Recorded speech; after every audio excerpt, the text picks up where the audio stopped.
मौलाना मुजीबुर रहमान जा बयान ॿुधण जे लाइ मौलाना साहब जो यूट्यूब चैनल ज़रूर सब्सक्राइब कंदा। छाजे करे मुंहिंजी तख़लीक़ अल्लाह रब्बुल इज़्ज़त कई आहे। त मुंहिंजा ॿार दोस्तो अल्लाह जी तरफ़ दौड़ लॻायो। क़ुरान हकीम अल्लाह ताला बार बार मक़ामात ईअं फ़रमाए फ़फ़िरू इलल्लाह, मां अल्लाह जी तरफ़ दौड़ लॻायो। छाजे करे तव्हां इंसाननि खे मां अल्लाह ई पैदा कयो आहे, मां अल्लाह ई पैदा कयो आहे। मथां दुनिया जे गुरूर जे अंदरि, दुनिया जे माल जे अंदरि, तमामु वॾे मालात जे अंदरि मां अल्लाह खे मथां विसारे छॾियो। ऐं कंहिं मक़ाम ते अल्लाह ताला फरमायो त इंसान नाशाकिर बि आहियो, न कंदा आहियो मां अल्लाह जो शुकुर। मां अल्लाह ताला तव्हांखे 50 साल खां वठी करे रिज़्क़ खारायां, अगरि कंहिं हिकिड़े टाइम तव्हांखे रिज़्क़ न ॾियां त तमामु एहसान तव्हां विसारे छॾींदा आहियो। इंसान जे अंदरि इहा क्वालिटी आहे, इंसान जे अंदरि इहो मिज़ाज रखियलु आहे। तव्हां कंहिं सां केतिरी बि भलाई कयो, 10 साल ताईं भलाई कयो, अगरि हिकिड़े टाइम तव्हां उन सां भलाई न कई, तव्हांजी तमामु भलाइनि खे विसारे छॾींदो। ऐं अहिड़ी तरह अल्लाह ताला फरमाए त इंसान नाशाकिर बि आहियो। केतिरे ज़माने खां मां अल्लाह तव्हांखे रिज़्क़ खारायां पियो, केतिरे ज़माने खां वठी करे मां तव्हांखे आराम करायुमि, सुकून ॾिनुमि, तव्हांखे औलाद जहिड़ी नेमत ॾिनुमि। इन खां बावजूद बि तव्हां मां अल्लाह खे छॾे करे गैरनि जे दर ते वञी करे झुको पिया,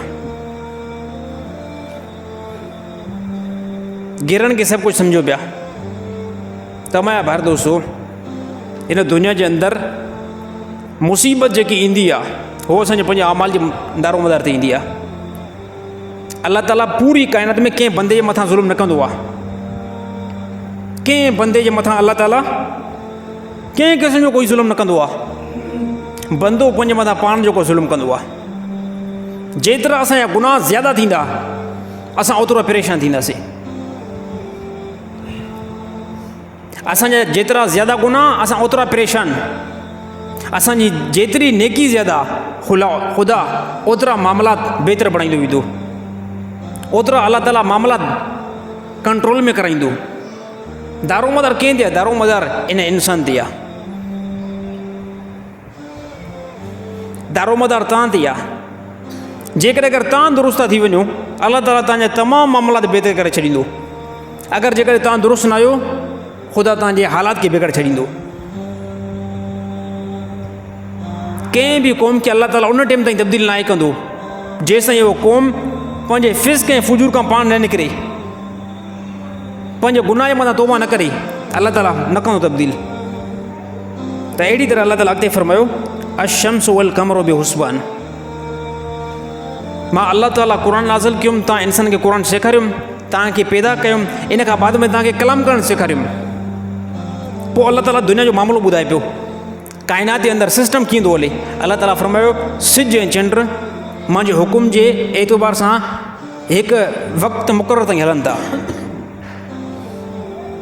अशम्सु वल क़मरु बिहुस्बान, सिज ऐं चंड पंहिंजे वक़्तु मुक़ररु ताईं हलनि था हिन दुनिया जे अंदरि।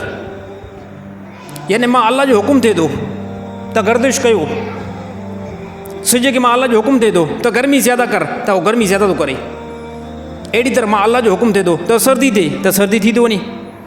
मां अल्लाह जो हुकुम थिए थो त ॾींहुं जेको आहे 12 घंटनि जो आहे, हाणे अची करे 10 घंटनि जे हिसाब सां कन्वर्ट थी वञे त उहो ई ॾींहुं जेको 12 घंटनि जो थींदो आहे उहो 10 घंटनि में थी वेंदो आहे। जेको ॾींहुं 12 घंटनि जो अल्लाह ताला हुनखे फिरणु चाहे 16 घंटे ते ॿीहारे छॾे। सेम सियारे ऐं ऊन्हारे जे मौसम में ईअं ई थींदो आहे। सियारे मौसम में ऐं ऊन्हारे मौसम में केरु आहे? केरु आहे उहा ज़ात जेका वक़्त खे चेंज बि करे? सेम असां सियारे जे मौसम में इशा जी नमाज़ पढ़ूं था कंहिं बजे? 7:15 7:30। कुझु टाइम खां बाद में इन ई वक़्त में असां मग़रिब नमाज़ था पढ़ूं। केरु आहे जेको सिज खे कंट्रोल करे वेठो आहे? उहो अल्लाह ई आहे। हे वक़्त जो तब्दील थियणु कंहिंजे कंट्रोल में आहे? हे अल्लाह रब्बुल इज़्ज़त जे हथ में आहे। अहिड़ी तरह चंड जो अचणु ऐं वञणु कंहिंजे कंट्रोल में आहे? हे अल्लाह रब्बुल इज़्ज़त जे हथ में आहे। हे तमामु जेको सोलर सिस्टम हले थो अल्लाह ताला फरमाए मुंहिंजे कंट्रोल में आहे, मां ई हिन खे बणायो आहे। दुनिया का नंढी न आहे। जे काइनात जे अंदरि असां रहूं था, हे काइनात तमामु वॾी काइनात आहे। हे काइनात तमामु वॾी काइनात आहे। हे जेको सिॼु असांजे क़रीब आहे, जेको रोशन आहे, हिन पूरी काइनात जे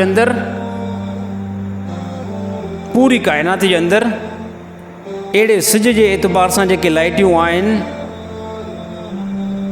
खरबें ट्रिलियन जे एतबार सां आहिनि। यानी असांजो हिसाबु असांजे ज़हन में नथो अची सघे, मुंहिंजे ज़हन में उहो हिसाब ई नथो अची सघे त अल्लाह जी काइनात केतिरी आहे। हिन काइनात जे अंदरि सिज असांजे धरती जे क़रीब आहे, सिज असांजी धरती जे बिल्कुलु क़रीब आहे, त सिज असांखे रोशनी ॾिए पियो। छाजे करे धरती जे क़रीब आहे, पर एतिरो बि क़रीब न आहे, एतिरो बि क़रीब न आहे, पर बनिस्बत सितारनि खां असांखे ज़्यादा क़रीब आहे। पर हे जेके सितारा जेको राति जो तव्हां सुम्हंदा आहियो ऐं आसमान में सितारा ॾिसंदा आहियो, इन सितारनि जी रोशनी सिज जी रोशनी खां के गुना ज़्यादा आहे। पोइ असांखे ईअं बिल्कुलु नंढा चिमकंदा छो था नज़र अचनि, इहे इन करे असांखे नंढा चिमकंदा नज़र था अचनि त इहा असांजी अक़ल, असांजी सोच उन हिसाब ते नथी पहुची सघे जेतिरो इहे सितारा असांखां परे आहिनि। हिन एॾे सारे सिस्टम खे केरु थो कंट्रोल करे? हे अल्लाह रब्बुल इज़्ज़त ई कंट्रोल थो करे।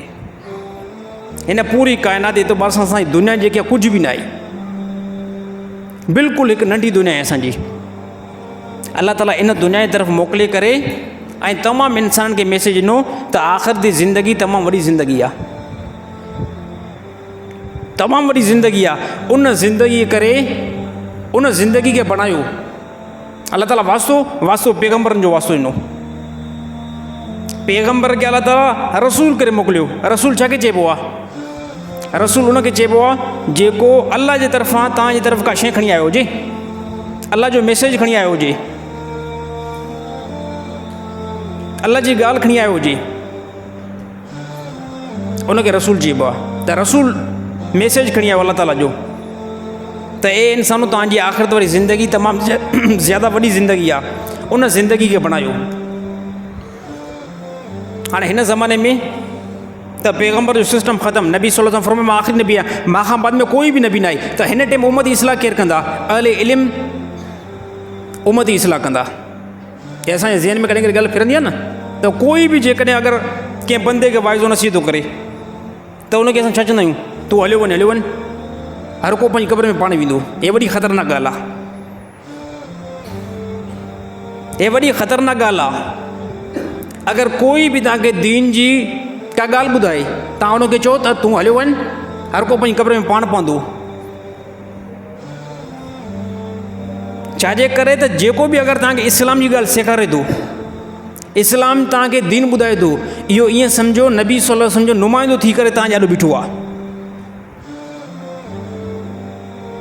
यार हिन ज़माने में जेकॾहिं कोई बि आलिम दीन तव्हांखे हुकुम करे त नमाज़ पढ़ो, त क़ुर में अल्लाह ताला नमाज़ हुकुम कयो आहे। तव्हां रोज़ा रखो, अल्लाह ताला क़ुर हकीम में फरमायो आहे।